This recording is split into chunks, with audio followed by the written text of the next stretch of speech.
दूर से देखने पर दुबई की ये चमचमाती इमारतें किसी अभेद्य ढाल की तरह नजर आती हैं। लेकिन आज आप और मैं मिलकर इस खूबसूरत छलावे के पीछे की कड़वी सच्चाई को खंगालेंगे।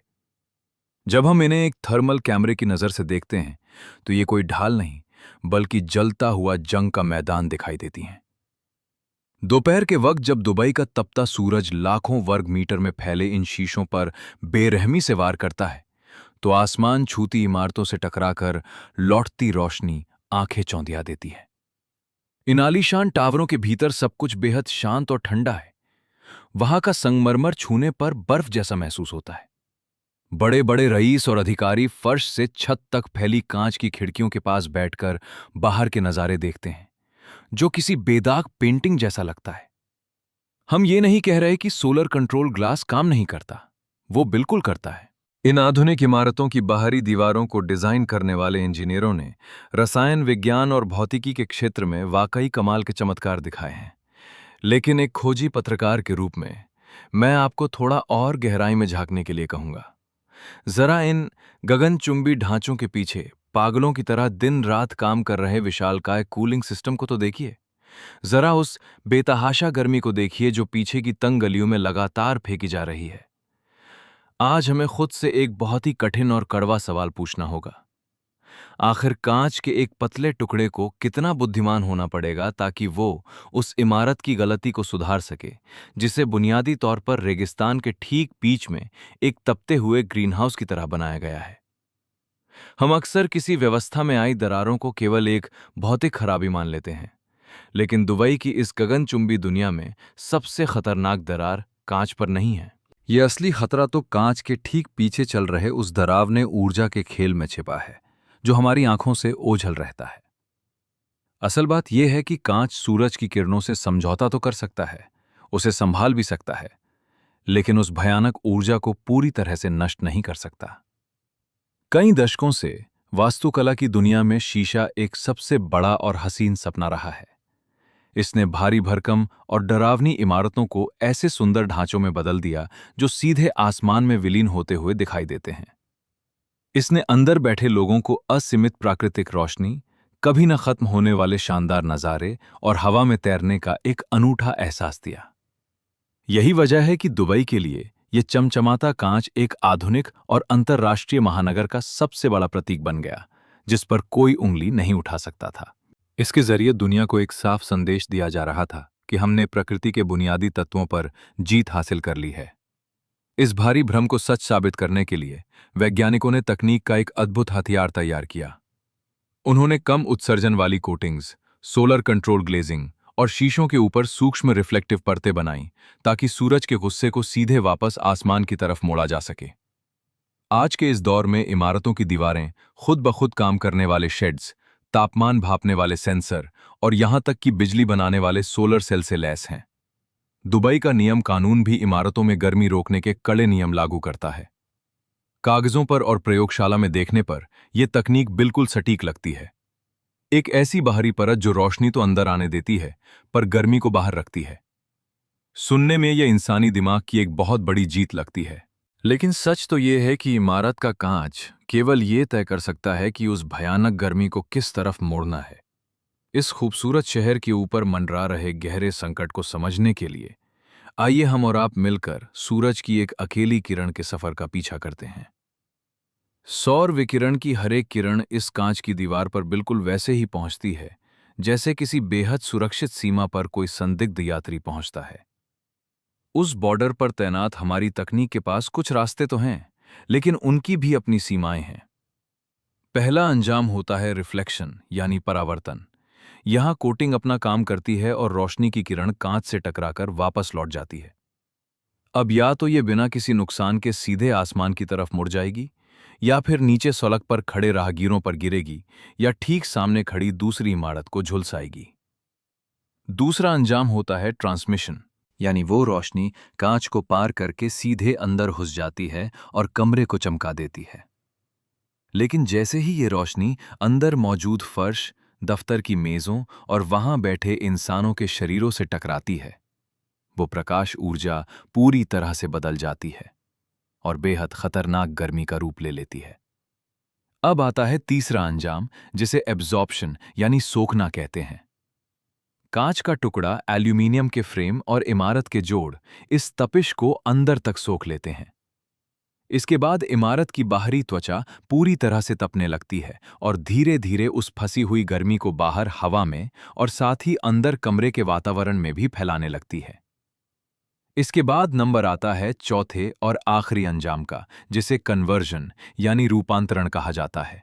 अगर इमारत की बाहरी दीवारों पर सोलर पैनल लगे हों, तो इस रोशनी के एक छोटे से हिस्से को बिजली में बदल दिया जाता है। लेकिन दुनिया का कोई भी सोलर पैनल पूरे 100% कारगर नहीं होता।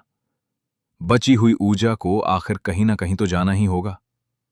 हमारी आधुनिक तकनीक इस थर्मल यात्री का रास्ता बदल सकती है, उसे थोड़ी देर के लिए रोक सकती है या उससे थोड़ा टैक्स वसूल सकती है, लेकिन वो उस यात्री का अस्तित्व पूरी तरह से खत्म नहीं कर सकती। दिन ढलने तक ऐसे अरबों थर्मल यात्री पूरे शहर में सुनियोजित तरीके से फैला दिए जाते हैं।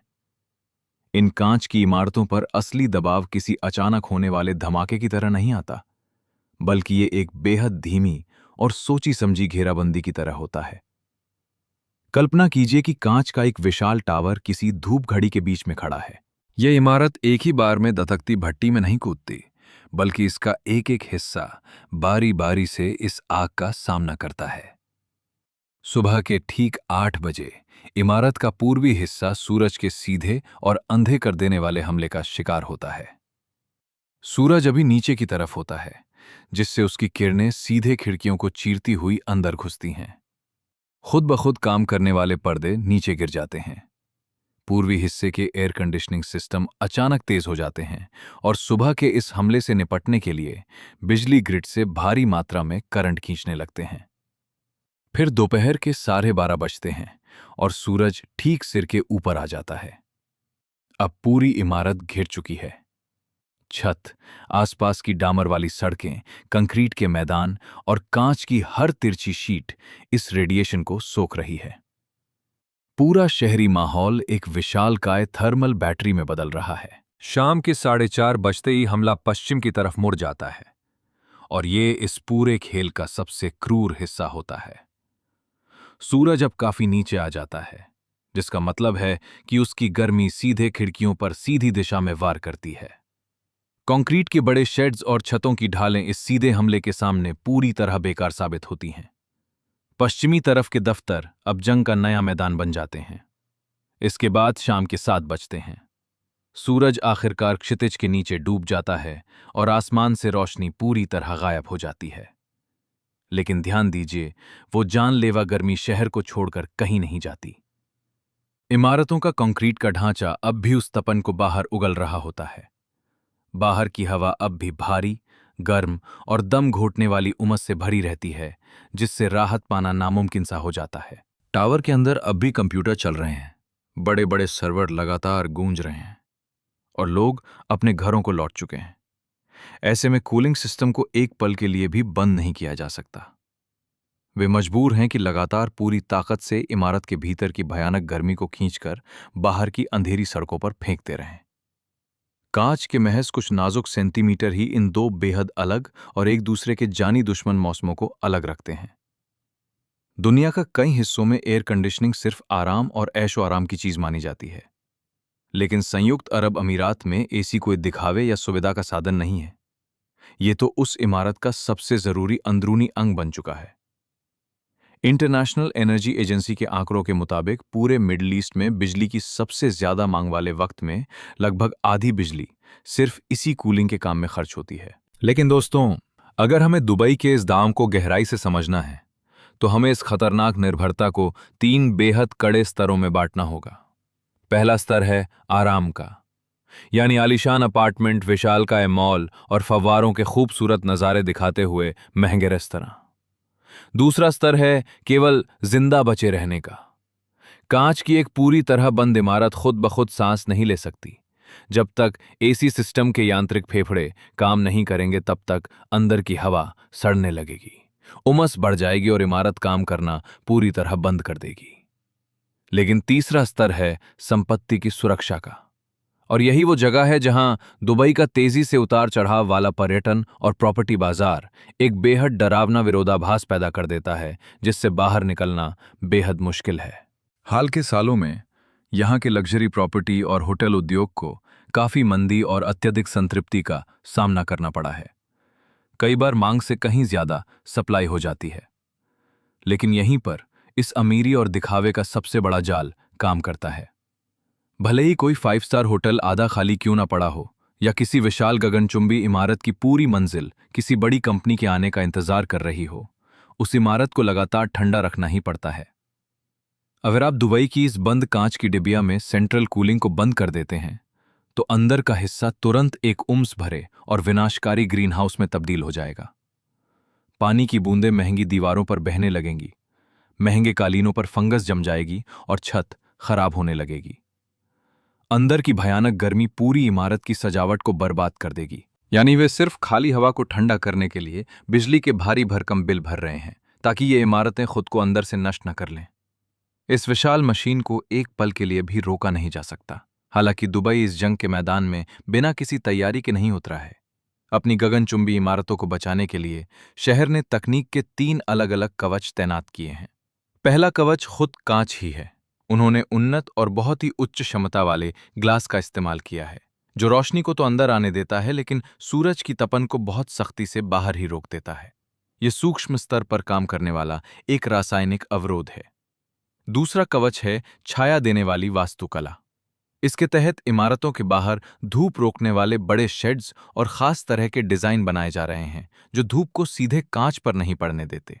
इसी के साथ वे डायनामिक दीवारें बना रहे हैं। ये विशाल काय काइनेटिक स्क्रीन होती हैं, जो सूरज के हिलने डुलने के साथ किसी मैकेनिकल सूरजमुखी के फूल की तरह खुद ब खुद खुलती और बंद होती हैं। वे सूरज की तपिश को कांच तक पहुंचने से पहले ही रास्ते में रोक लेती हैं। तीसरा कवच है एक्टिव जेनरेशन, यानी खुद बिजली बनाना। इमारतों के ढांचे में ही सोलर सेल फिट किए गए हैं। ये गगनचुंबी इमारतें अब धीरे धीरे खुद लड़ना सीख रही हैं। अपनी दीवारों पर पड़ने वाली धूप के एक हिस्से को बिजली में बदलती हैं और उसी बिजली को सीधे अपने कूलिंग सिस्टम में इस्तेमाल करती हैं। आप उनकी इस बड़ी महत्वाकांक्षा को साफ देख सकते हैं। बादलों के आते ही पर्दे खुद बंद हो जाते हैं और रोबोट कांच पर जमी रेगिस्तानी धूल को साफ करते हैं, जो उनकी सोलर क्षमता को घटाती है। इसके अलावा स्मार्ट बिल्डिंग मैनेजमेंट सिस्टम हर मिनट चिल्लर के तापमान को बारीकी से नियंत्रित करते रहते हैं।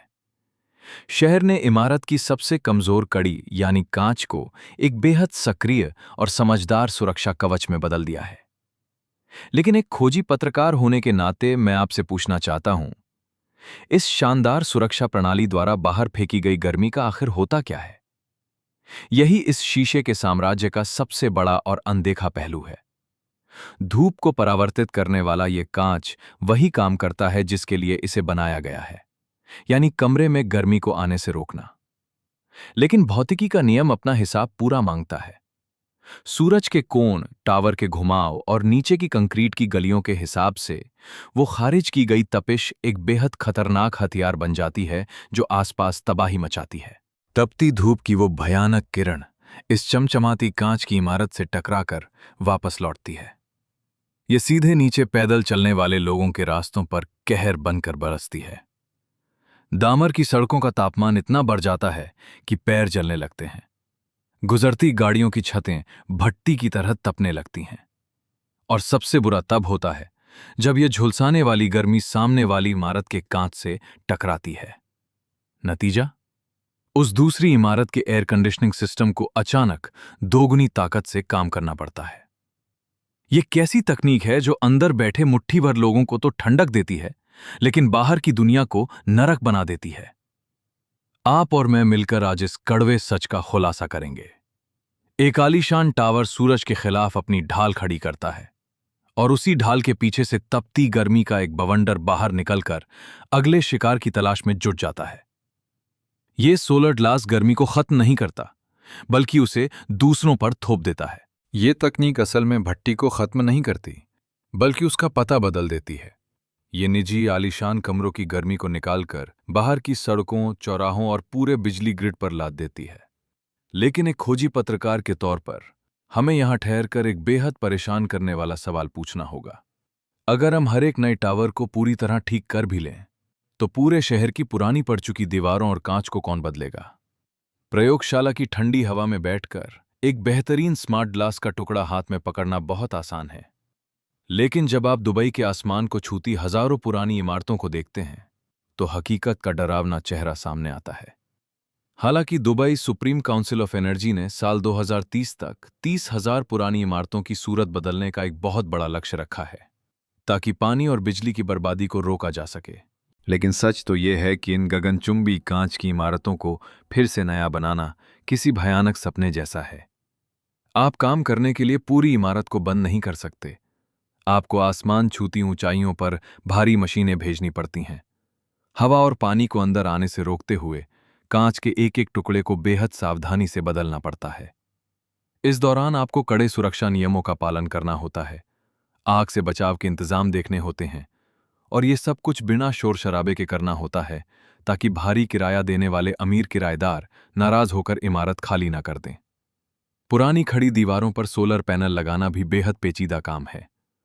जब बाहर का तापमान हद से ज्यादा बढ़ जाता है, तो इन सोलर सेलों की बिजली बनाने की क्षमता अपने आप घटने लगती है और वे बेअसर होने लगते हैं। रेगिस्तान की जिद्दी धूल इन महंगे पैनलों पर लगातार जमती रहती है, जिससे उन्हें चालू रखने के लिए आसमान की ऊंचाइयों पर बार बार बेहद खर्चीली सफाई करानी पड़ती है।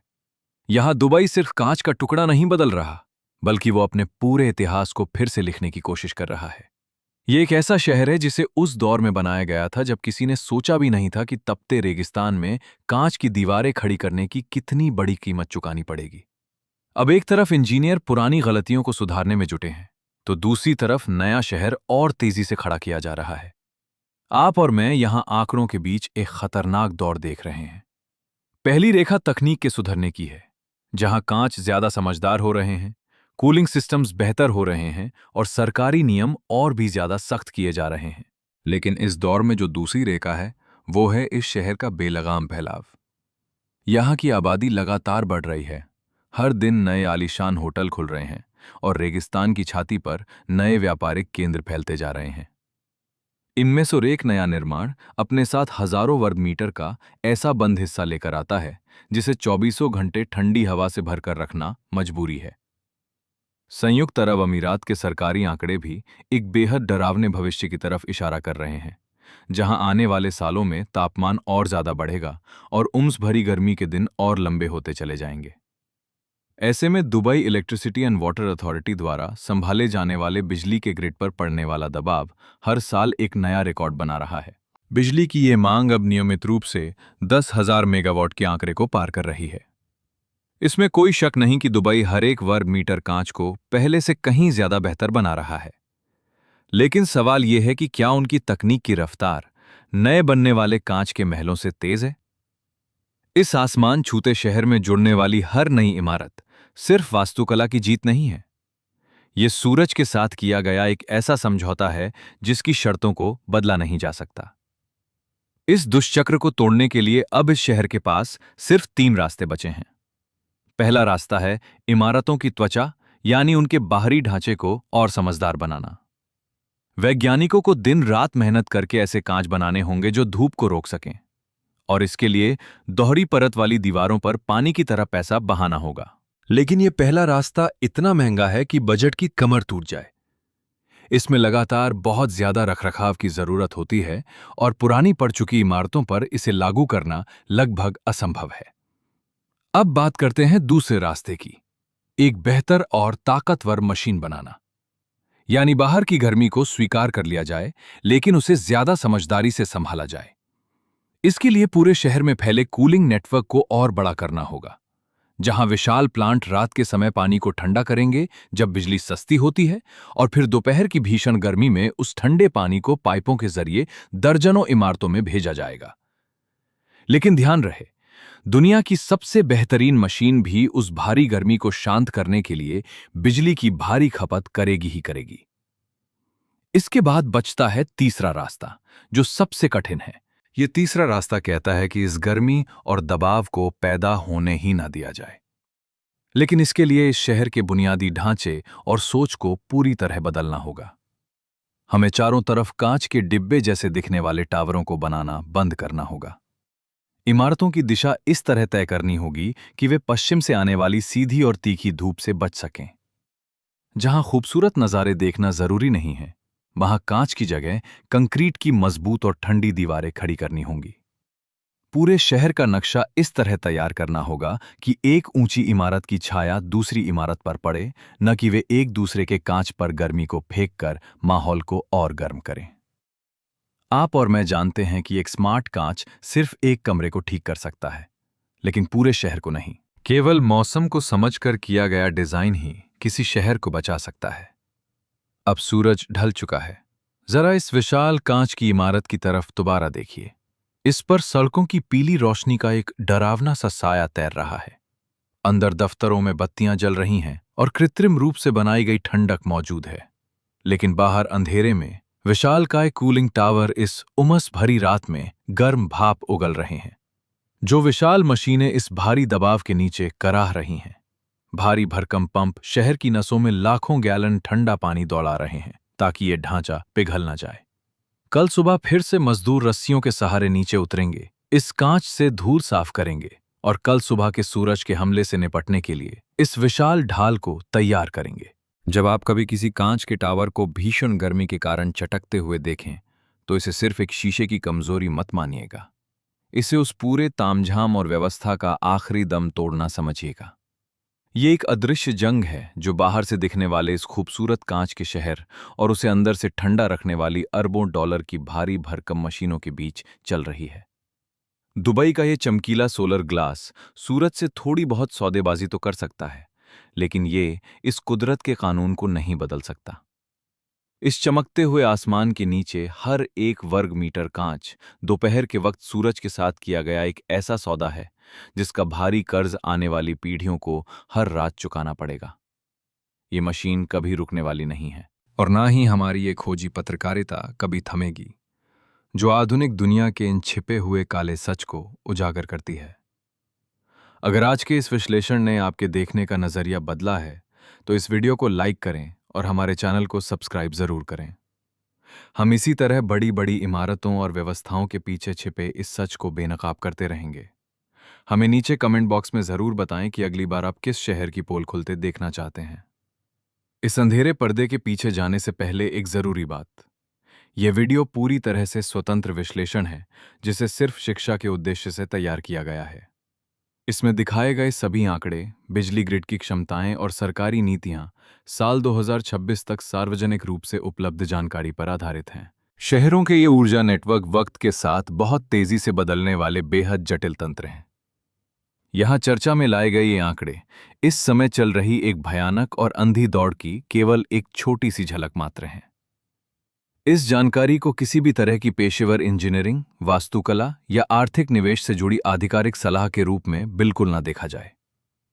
शीशे के इस चमचमाते पारदर्शी भ्रम के पार जाकर सच की कड़वी गहराई को हमारे साथ करीब से देखने के लिए आप सभी का बहुत बहुत धन्यवाद। हम जल्द ही एक नए और बड़े खुलासे के साथ आपके सामने हाजिर होंगे।